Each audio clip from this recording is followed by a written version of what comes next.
Hey, it's Terri, your cheerleader of dreams. You've probably heard that by now, most people have already given up on their New Year's goals. You know, they say New Year's resolutions are things that go in one year and out the other. But that's not going to be your story. Today, I want to take you into my most popular video on goal setting to make sure you're setting your 2023 goals the right way. Because I promise you, it'll change your life. So watch this. Savelle, your cheerleader of dreams. Hey, if you haven't subscribed to this podcast, just push the little red button right there to get consistent teaching tools and tips to help you live your dreams. Today, I want to talk about goal setting, just a few minutes that can change your life. First of all, what are goals? They're simply dreams with deadlines. Now, traditional goal setting, New Year's resolutions look like this, and you probably identify with this. I know I used to. Save money, read more, lose weight, get out of debt, get closer to God, be more organized, spend more time with friends and family, things like that. In fact, the average person makes the exact same New Year's goals 10 times without success. Well, if you want to live your dreams, you have to become a lifelong goal setter. Do you know that the very act of sitting down and making a list of goals that you want to accomplish this year, it gets your blood pressure and your heart rate up? You become awake, alert, and excited. In fact, you feel good about yourself only when you're working toward achieving something that you value.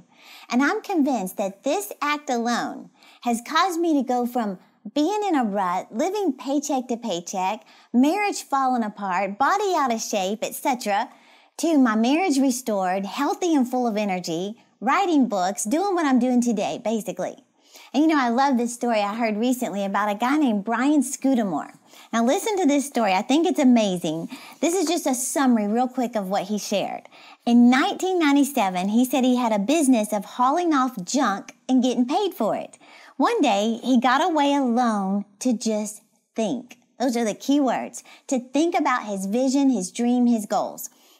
Instead of just letting life just keep going by, year after year, he just got away and thought. And he said he'd actually started comparing himself to other people and he didn't feel good enough. Went to his parents' summer cottage, sat on the dock, and got out a pen and paper. And this is what he asked himself. What if I could dream up possibility? What could this business look like 5 years down the road? Well, then he began to write. We will be in the top 30 metros in North America. He said at the time we were only in one. We will be the FedEx of junk removal, clean, shiny trucks, friendly, uniformed drivers. He said he just started writing, BHAGs, big, hairy, audacious goals for his company. We will be like the McDonald's of junk, just like Ray Kroc did. Well, once he made his vision clear, ideas began to emerge. He started brainstorming, and it was right during the got milk phase, so he ran with that. He started a company called 1-800-GOT-JUNK. This became his new business name. I'm sure you've heard of this. Through a series of events, it didn't happen overnight. He did 53 franchise deals that one year. Today, they're in every major metro in the USA, Canada, and Australia. Now listen to this. He has made $250 million in revenue hauling off junk. What am I saying? When the vision is clear, the results will appear. I really kicked it up a notch in my personal life in 2012 when I practiced what Brian Tracy teaches on goal setting. Number one, you get a notebook. You project forward to December 31st of this year and you write your top 10 goals. Now here's another key. You do this for the next 30 days. Every day for 30 days, you write your goals down. And here's another little kick. Without looking back to what you wrote the day before. In other words, do you remember all 10? If you don't, that's okay. Just write the ones that you remember. After 30 days, after doing that, it's going to become so ingrained in you. And then after that, you look at them, you pray over them, you declare them out loud. When I started doing that, that was the year they began happening. I'm talking one by one, just checking them off. Now, I can't imagine starting a year without goals. Well, I want you to do the same thing. Number one, get a notebook and just think like Brian Scudamore did. He got away and just thought. Don't be so busy that you never truly think about what you want to accomplish. Number two is set 7 to 10 goals this year. Research supports that 7 to 10 goals is the best place to stay. You've heard that phrase, man who chases 2 rabbits catches neither, right? And you must write your goals down. Something powerful happens when you put pen to paper. In fact, I heard a story about Susie Orman, the author of the New York Times bestseller, The 9 Steps to Financial Freedom. She said years ago she had a job at Merrill Lynch in her early, career days, and she was so afraid that she wouldn't be able to meet her sales quota for the company. So she said she decided to put pen to paper and start writing down her goals. She said she created what she wanted for herself first on paper. Every morning before she went to work, she said she would write over and over again, I am young, powerful, and successful, producing at least $10,000 a month. Now, she claims that writing her goals replaced her fears of inadequacy with endless possibility. And of course, she has far surpassed that target. Well, you think about it, even in the Bible, 3 powerful words that Jesus used to defeat the devil, he said, it is written. Well, each time Satan came to try and tempt Jesus, Jesus came back with, it is written. Well, sometimes you have no indication that your dream will ever come to pass.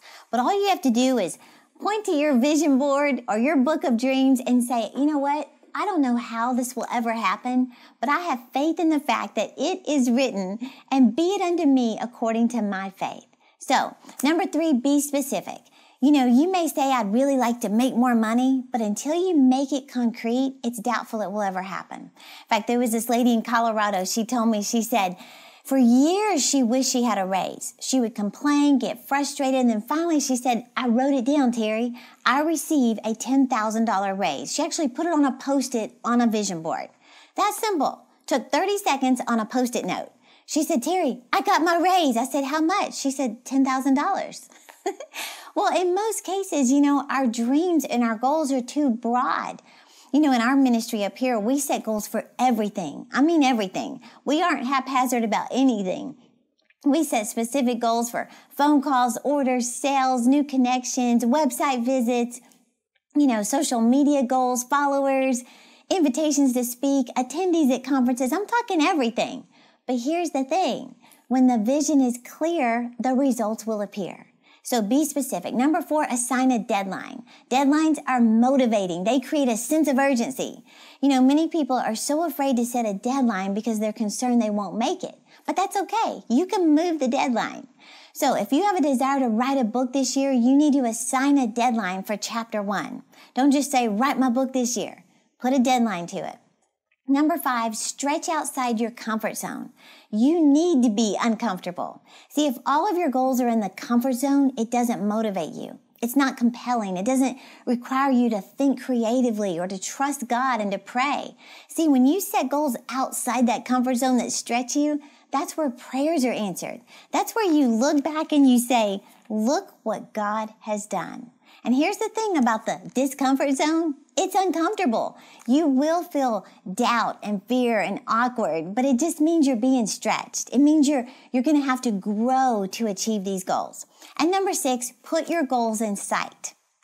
That's why I like vision boards, because this was discovered as the biggest reasons that goals are not achieved, because we stick them in a drawer, we put them on a computer screen somewhere or in a file, but never go back to look at them.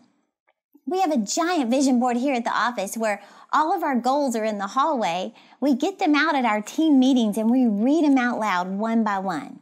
So make a vision board or put it on your screensaver, your iPad, your phone. Put it somewhere in sight at all times.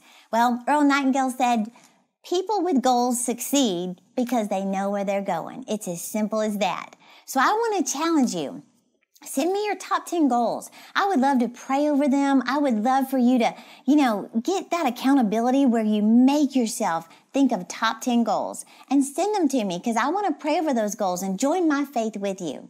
And I want to read real quick. I got a YouTube subscriber of the week that I'm so proud of, and her name is Karen. Let me find Karen's letter here.